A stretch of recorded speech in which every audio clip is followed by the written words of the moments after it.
କାଟ ଦେ ବାପ ଫଟୋ ମାଗିଛି ଜ୍ଞାନ ଦେବୀ ବୋଲି କହିବାରେ କରିଛନ୍ତି, ଶକ୍ତି ଦେବୀ ବୋଲି କହିବାରେ କରିଛନ୍ତି।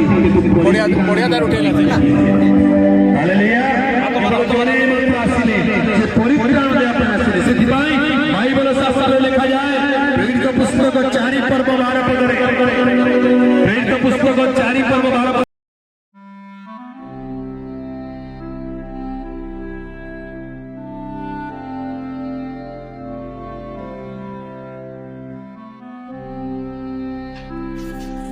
ପ୍ରାର୍ଥନାର କ୍ରନ୍ଦନ ଆଉ ଆରାଧନାର ସ୍ୱର ଭିତରେ ପ୍ରଥମେ ଶୁଣିଲୁ ଯେତେବେଳେ କି ତୁମେ ଆଉ ନାହ।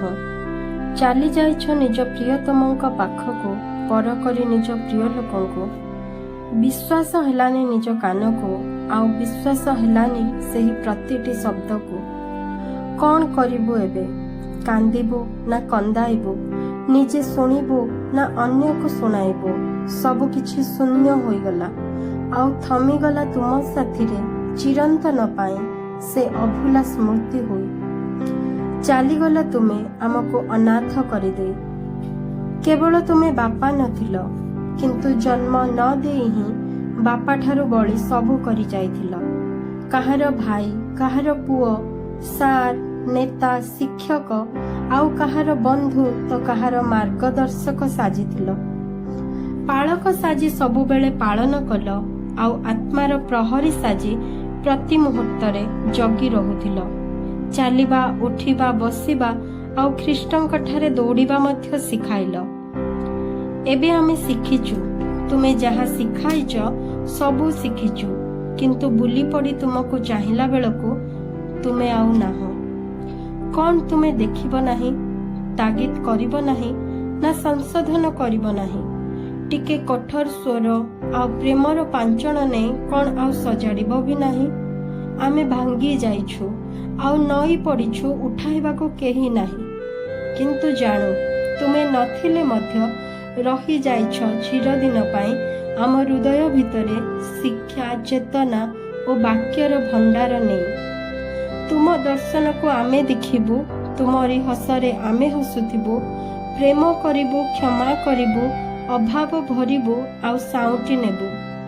ତୁମ ପାଦ ଚିହ୍ନେ ଆଗେଇ ଆଗେଇ ତୁମେ ରହିଥିଲ ଆଉ ରହିଥିବ ଚିରଦିନ ପାଇଁ ଆମ ଆଦର୍ଶ ଆଉ ଆତ୍ମିକ ପିତା ହୋଇ। ଭରସା ରଖିଛୁ ଆଉ ବିଶ୍ୱାସ ବି କରୁଛୁ, ଦିନେ ଦେଖିବୁ ତୁମକୁ।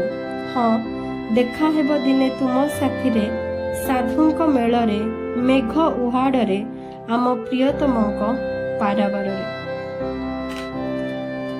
ପ୍ରିୟମାନେ, ଆମେ ଜାଣୁ ପ୍ରଭୁଙ୍କ ବ୍ୟତୀତ ଆଉ କେହି ଏହି ଶୂନ୍ୟସ୍ଥାନ ପୂରଣ କରିପାରିବେ ନାହିଁ।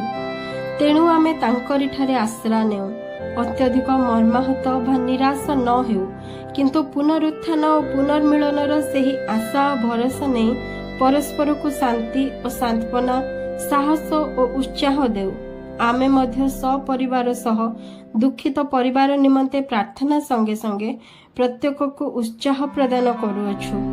ଆମେ ପ୍ରତ୍ୟେକେ ସେହି ପଥର ଯାତ୍ରୀ ଅଟୁ, କେହି ଆଗରେ ତ କେହି ପଛରେ, ସମସ୍ତେ ସେହି ଲକ୍ଷ୍ୟସ୍ଥଳରେ ଦିନେ ନିଶ୍ଚୟ ପହଞ୍ଚିବା ଏବଂ ଆମ ପ୍ରାଣର ପ୍ରିୟ ଖ୍ରୀଷ୍ଟଙ୍କ ଠାରେ ନିଜକୁ ଲୀନ କରିଦେବା।